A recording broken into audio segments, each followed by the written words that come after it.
dari kelompok 1 yang beranggotakan Muhammad Amar. Selanjutnya, Syarifuddin. Kemudian, ada Riza Cahya Ayu. Kemudian, Waode Birowalidain. Dan yang terakhir, Fitriani.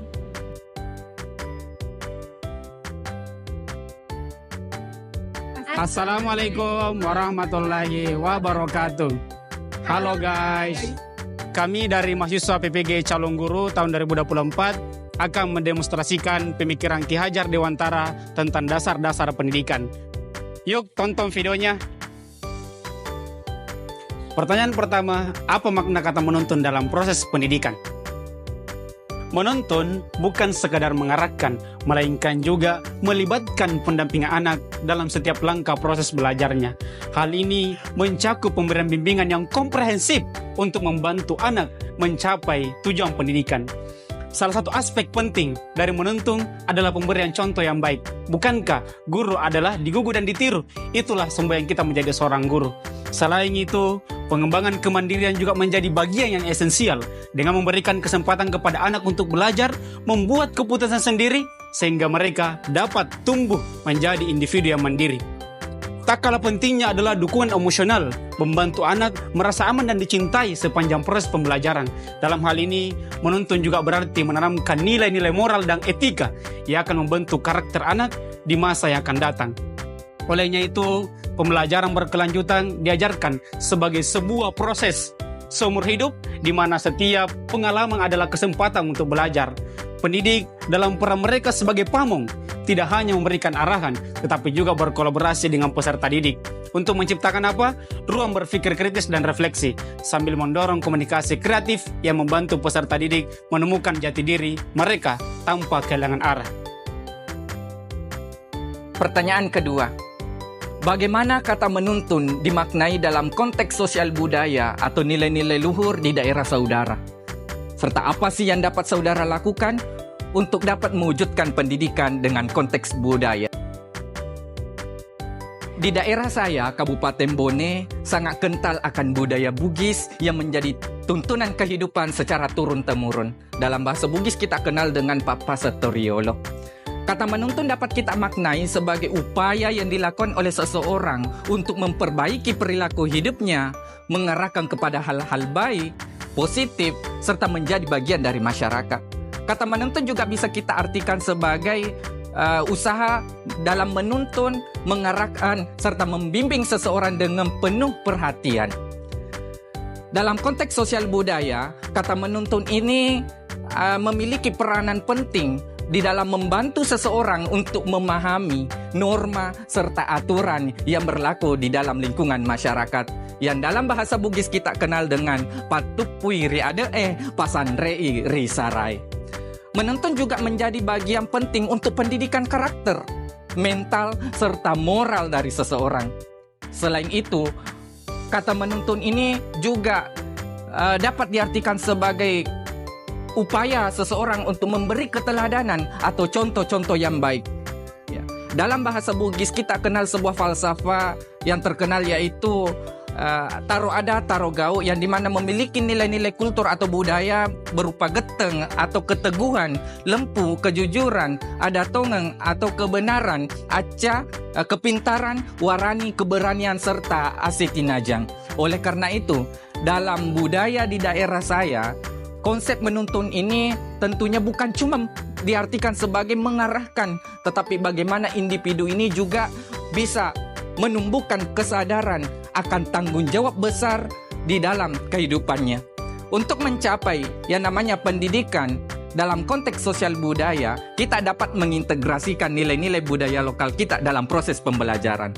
Hal yang bisa kita lakukan adalah bagaimana kita pertama adalah memperkenalkan budaya nasional serta budaya lokal kita kepada setiap peserta didik kita. Kemudian yang kedua adalah bagaimana kita bisa menanamkan nilai-nilai kearifan lokal di dalam kehidupan peserta didik kita. Kemudian yang ketiga adalah bagaimana kita bisa membuat peserta didik ini paham akan keberagaman yang ada di sekitar peserta didik. Kemudian yang terakhir adalah bagaimana kita bisa mengajak peserta didik menyadari akan pentingnya melestarikan nilai-nilai kearifan lokal di setiap kehidupan peserta didik. Pertanyaan ketiga, mengapa pendidikan harus mempertimbangkan kodrat alam dan kodrat zaman? Pendidikan harus mempertimbangkan kodrat alam dan kodrat zaman agar peserta didik dapat mencapai kekuatan kodratnya sesuai dengan alam dan zaman. Hal ini sejalan dengan pemikiran Ki Hajar Dewantara. Kodrat alam adalah lingkungan alam atau tempat peserta didik berada, baik kultur budaya, suku, agama, dan kondisi lainnya. Selain itu, kodrat alam juga berhubungan dengan karakter dari peserta didik itu sendiri, seperti sifat tanggung jawab, disiplin, rajin, jujur, malas, dan lain sebagainya. Sedangkan pengertian dari kodrat zaman adalah perubahan dari waktu ke waktu, sehingga pendidikan harus mempertimbangkan kodrat alam dan kodrat zaman agar keterampilan yang dikuasai juga harus terus berkembang sejalan dengan perkembangan zaman. Sebagai contoh, saat ini perkembangan teknologi yang begitu pesat sehingga peserta didik dituntut harus bisa mengikuti hal tersebut. Kemudian, pendidikan harus mempertimbangkan kodrat alam dan kodrat zaman yang ada dan dimiliki oleh setiap anak karena ada beberapa hal, yaitu yang pertama, keselarasan dengan lingkungan. Artinya, kodrat alam ini mencakup bagaimana kondisi fisik dan sosial yang ada di sekitar kita. Nah, ketika pendidikan mengintegrasikan aspek ini, tentu akan membantu peserta didik dalam memahami dan menghargai lingkungan mereka, serta akan berkontribusi pada keberlanjutan dan juga pelestarian alam. Kemudian yang kedua adalah relevansi kurikulum. Artinya, kodrat zaman mencerminkan bagaimana perkembangan sosial, teknologi, dan juga budaya. Dengan mempertimbangkan hal tersebut, kurikulum pendidikan dapat disesuaikan agar lebih relevan dengan kebutuhan dan tantangan masyarakat saat ini, seperti perubahan iklim, kemajuan teknologi, dan juga dinamika sosial. Kemudian yang ketiga adalah pengembangan karakter.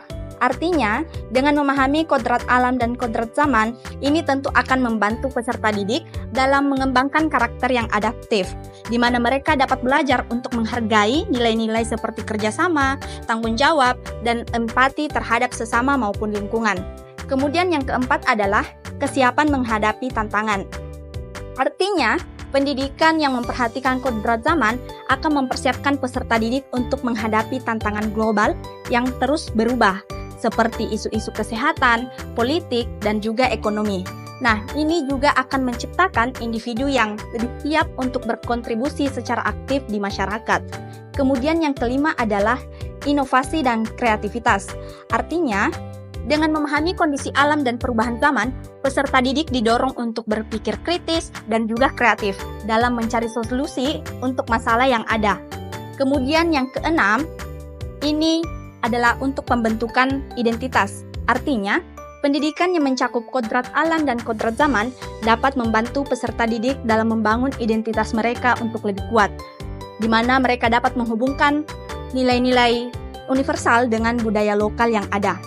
Oleh karena itu, dapat disimpulkan bahwa dengan mempertimbangkan kedua kodrat tersebut dalam pendidikan akan menghasilkan generasi yang lebih bijaksana, adaptif, dan berkontribusi positif terhadap masyarakat dan juga lingkungannya.